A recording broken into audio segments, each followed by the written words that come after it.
Miss झाली ना आपल्या परिसरातील ताजी अपडेट? अहो मग आजच C24 तास या आपल्या YouTube चॅनलला लाईक करा, शेअर करा, सबस्क्राइब करा आणि बेल आयकॉनवरती क्लिक करायला अजिबात विसरू नका।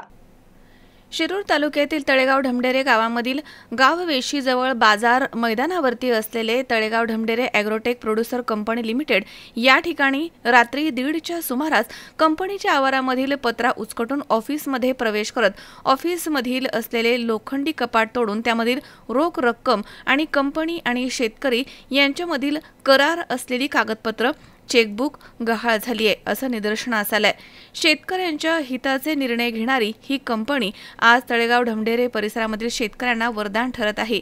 या ठिकाणी स्वीटकॉर्न मका यावरती प्रक्रिया करून ते विक्री करत असून तळेगाव ढमढेरे परिसरामधील मका उत्पादक शेतकरी या ठिकाणी आपला माल विक्रीसाठी घेऊन येतात। या ठिकाणी हमीभाव आणि त्वरित रोख स्वरूपामध्ये पैसे मिळत असतात, त्यामुळे अल्पावधीमध्ये या परिसरात शेतकरी वर्गासाठी वरदान ठरत आहे।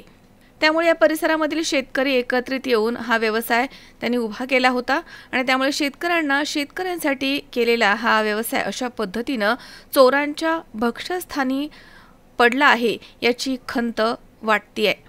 त्यामुळे अशा पद्धतीनं शेतकऱ्यांच्या कमाईवरती डल्ला मारणाऱ्या चोरट्यांना पोलीस प्रशासनाने अटक करून त्यांच्यावरती कायदेशीर कारवाई करावी अशी मागणी Talegaon Dhamdhere agrotech producer company लिमिटेडचे डायरेक्टर बाळासाहेब ढमढेरे यांनी केली आहे। तर परिस्थितीचं गांभीर्य लक्षात घेता शिक्रापूर पोलीस स्टेशनचे पोलीस निरीक्षक दीपरतन गायकवाड यांनी त्वरित पंचनामा करण्याचे आदेश देखील दिले आहेत। या अनुषंगानं PSI Mahesh Dongre, police constable Ram Jadhav, Amol Dadge यांनी पंचनामा करून परिस्थितीची पाहणी केली आहे आणि पुढील कारवाईस्तव गुन्हा दाखल करण्याचे कामकाज सुरू आहे। तर प्रत्यक्षदर्शींनी या ठिकाणी असलेले CCTV कॅमेरे यामध्ये संबंधित चोरटे कैद झाले आहेत आणि त्या दिशेने आता तपास कार्य सुरू करण्यात येणार आहे। सुनील पिंगळे, C24 तास, शिक्रापूर।